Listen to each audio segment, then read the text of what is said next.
Hi friends, అందరూ ఎలా ఉన్నారు? ఈరోజు మనము బీరకాయ పచ్చడి ఎలా చేయాలో నేర్చుకుందామండి. దీంట్లో కొంచెము వేరుశనగ పప్పులు, కొంచెం ధనియాలు, పచ్చిమిరపకాయలు అండి. మీ టేస్ట్కు మీరు కారం ఎంత తింటే అంత వేసుకోండి.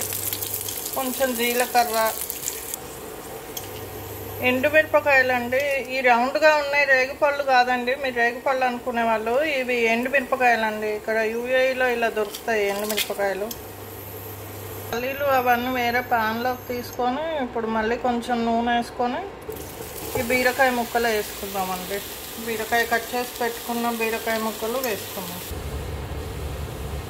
ఇప్పుడు దీంట్లో ఒక టమాటో వేసుకోండి, కొత్తిమీర వేసుకోండి, ఒక కట్ట కొత్తిమీర వేసుకోండి, చాలా బాగుంటుంది టేస్ట్.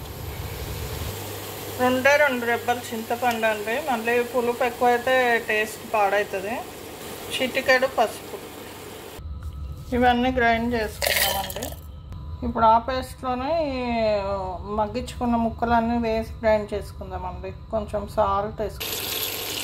ఇప్పుడు పోపు వేసుకుందామండి. శనగపప్పు,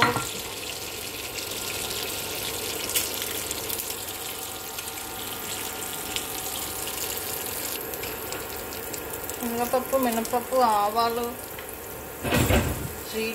కొంచెం హింగ్ అండి. ఇది గార్లిక్, మిర్చి, కరివేపాకు అండి. చూసారా, బీరకాయ కొత్తిమీర పచ్చడి నాకైతే మంచి స్మెల్ వస్తుందండి. మీకు అందరికీ మరి ఫోన్లో నుంచి రాదు కదండి.